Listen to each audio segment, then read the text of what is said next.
Alhamdulillah.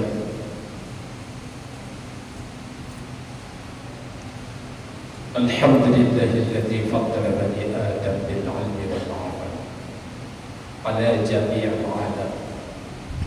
Wassalatu wassalamu ala sayyidina Muhammadin sayyidil 'arabi wal 'ajam wa ala alihi wa sahbihi wa man tabi'ahu sabila dinil haqqi wa yarmuqtadi'.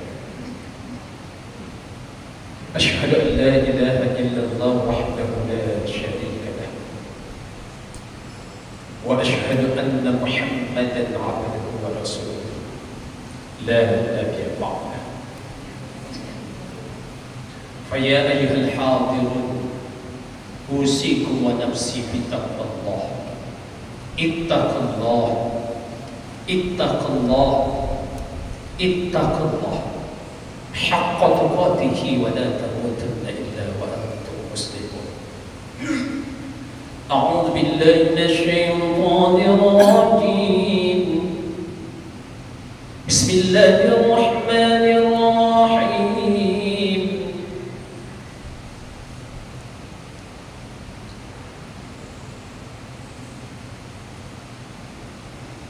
Wa ma khalaqtul jinna wal insa illa liya'budun.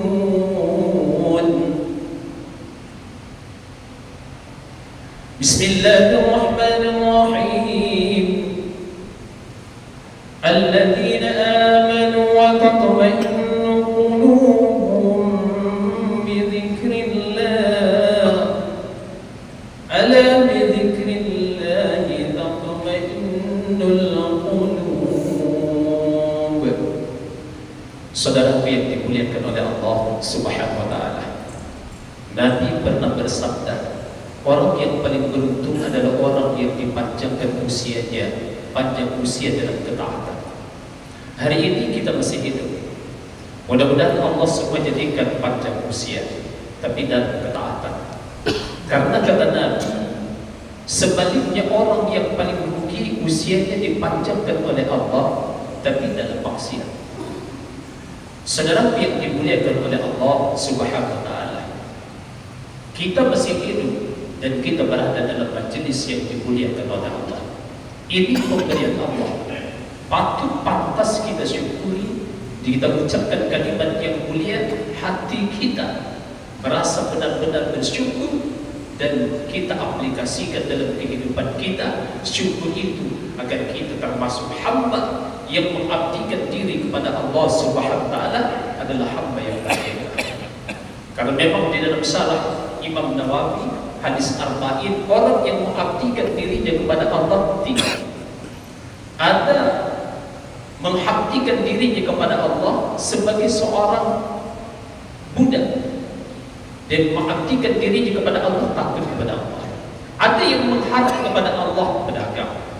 Lalu ada yang dia tidak mengharap, artinya tidak ada sesuatu yang diharapkan oleh Allah. Kemudian dia tidak juga takut kepada Allah, tapi dia bersyukur atas pemberian Allah dan cinta kepada Allah. Maka dia adalah hamba yang mengabdikan dirinya dalam keadaan merdeka. Itu kata syarat Imam Nawawi dalam hadis arba'in. Saudara yang dimuliakan oleh Allah, kita ini sedang beribadah. Mudah-mudahan kita termasuk hamba-hamba mengabdikan diri dalam keadaan merdeka. Maka kita ucapkan kalimat yang mulia, Alhamdulillahirabbil alamin. Paham ini semua perjuangan Nabi kita Muhammad sallallahu alaihi wasallam. Maka kita ucapkan untuknya, Allahumma shalli ala sayyidina Muhammad wa ala ali sayyidina Muhammad. Saudara yang dimuliakan oleh Allah, kita hadir varian. Ada yang hadir dengan jabatan, ada yang hadir tanpa jabatan, ada yang hadir diberikan harta, ada yang hadir belum ditahan oleh Allah Subhanahu wa taala. Namun semuanya di mata Allah yang paling mulia bukan status sosial itu, tapi inna akramakum indallahi atqakum. Sesungguhnya yang paling mulia di sisi Allah yang adalah orang yang paling bertakwa kepada Allah Subhanahu wa taala. Saudara yang dimuliakan oleh Allah, Satu ulama khalaf, Ibnu Arabi, dalam kitabnya Futuh al-Makkiyah, kemudian dia katakan al-huwiyah wal ghaibul mutlaq. Sesungguhnya awal kehidupan ini satu saja, Pak. Kita ini belum ada. Bahkan semua tak ada, cuma satu saja, yakni adalah Allah Subhanahu wa taala. Kemudian melalui zat yang satu ini dia mencipta, maka menjadilah kehidupan itu dua, pencipta dan diciptakan. Kalau belajar nahwu, khaliqun fa'ilun maf'ulun.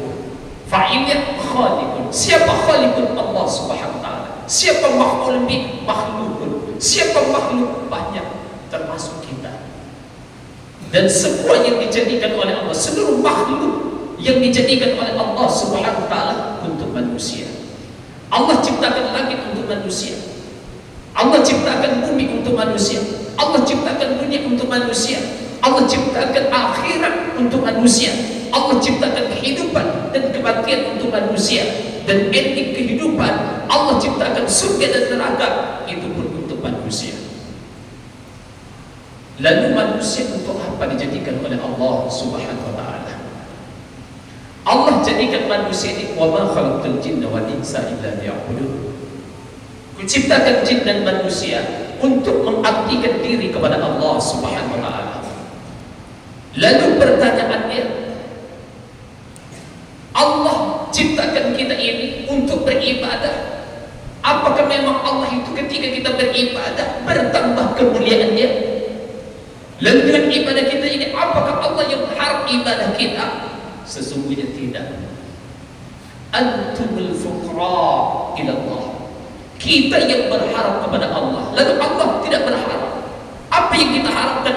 Yang kita harapkan kepada Allah Subhanahu wa taala, kita berharap ketenangan, kita berharap kedekatan kepada Allah Subhanahu wa taala, kita berharap rezeki, kita berharap hubungan sosial kita mantap.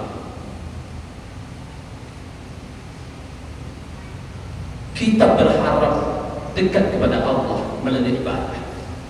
Di dalam surah Al-Alaq, Allah Subhanahu wa taala setelah terangkan semuanya, maka ditutup dengan kalimat fasjudu waqtarib. Beribadahlah, sujudlah, beribadahlah, sembahlah Allah yang satu itu. Lalu waqtarib, kita dekat. Lalu apa maksud tujuannya? Supaya kita ini mendapatkan ketenangan, kebahagiaan. Jadi ibadah itu melahirkan ketenangan, kebahagiaan. Alladzina amanu wa tatma'innul qulubuhum bi dzikrillah. Orang-orang yang adalah orang-orang yang beriman dan berzikir, ingat kepada Allah. Ala tatma'innul qulub. Allah tatma'innul qulub. Ala bi dzikrillah tatma'innul qulub. Ketahuilah, bi dzikrillah, hanya ingat kepada Allah, tatma'innul qulub, hati menjadi tenang. Jadi ibadah sesungguhnya, saudara yang dimuliakan oleh Allah Subhanahu wa taala, adalah agar kita mendapatkan ketenangan. Lalu saudara yang dimuliakan oleh Allah, siapa yang mengharapkan rezeki? Kita yang mengharapkan rezeki. Wa'mur ahlaka bis-shalah la nas'aluka rizqan wa nahnu narzuquka. Seru keluargamu salat, bukan kami yang minta rezeki kata Allah, tapi kami yang memberikan rezeki.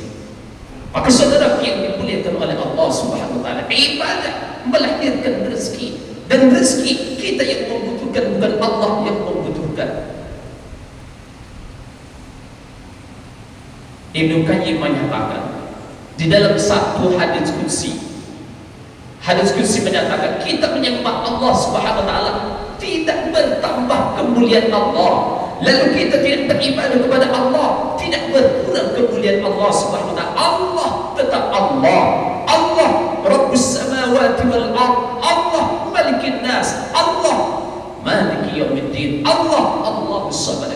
Kita yang berharap semua berhajat kepada Allah Subhanahu wa taala. Namun Allah, seandainya seluruh manusia tidak beribadah kepada Allah Subhanahu wa taala, Allah tetap Allah, Allah tetap Malik, Allah tetap Raja, Allah tetap Rabb, Allah tetap penguasa. Maka saudara yang dimuliakan oleh Allah Subhanahu wa taala, ibadah itu adalah kebutuhan kita. Maka saudara yang dimuliakan oleh Allah Subhanahu wa taala, Kalau ada di antara kita lalu mengharapkan ketenangan, tapi dijauh dari amal ibadah, maka saudara yang dimuliakan oleh Allah, berbanding terbalik pikiran kita. Kebahagiaan itu bersumber dari zat yang memiliki kebahagiaan, dan kebahagiaan itu Allah berikan siapa yang dikehendaki, dan Allah berikan kepada siapa yang benar-benar beriman kepada Allah Subhanahu wa taala dan mengabdikan dirinya kepada Allah Subhanahu wa taala. Kebahagiaan itu ada di genggaman Allah Subhanahu wa taala. Wallahu alladzi anzala sakinata fi qulubil mu'minin. Dialah Allah yang memberikan ketenangan, liyazdadu imanan ma'a imanihim, dan dia akan berikan Allah tambah keimanan itu ketika dia mahu benar-benar ditambah. Dan itu adalah hak prerogatif Allah Subhanahu wa taala. Siapa yang pantas diberikan ketenangan, siapa yang pantas diberikan rezeki sesungguhnya rezeki sebenar-benar rezeki, siapa yang pantas diberikan kebahagiaan dunia dan akhirat, dan Allah itu akan berikan kebahagiaan itu bagi siapa yang benar-benar mentauhidkan Allah dan benar-benar mengabdikan dirinya kepada Allah Subhanahu wa taala, dan artian benar-benar beribadah kepada Allah Subhanahu wa taala. Ibadah dijadikan bukan beban, tapi ibadah dijadikan adalah kebutuhan. Inilah yang menjadi amanah seluruh mubalik Kota Dumai untuk menyampaikan judul ibadah adalah kebutuhan. Mudah-mudahan khutbah yang singkat ini bermanfaat buat kita semua, baik yang berbicara maupun yang mendengarkannya. Barakallahu li wa lakum fil Qur'anil 'azim wa nafa'ni wa iyyakum bima fihi minal ayati wa dzikril hakim wa taqabbala minni wa minkum tilawatahu innahu huwal ghafurur rahim.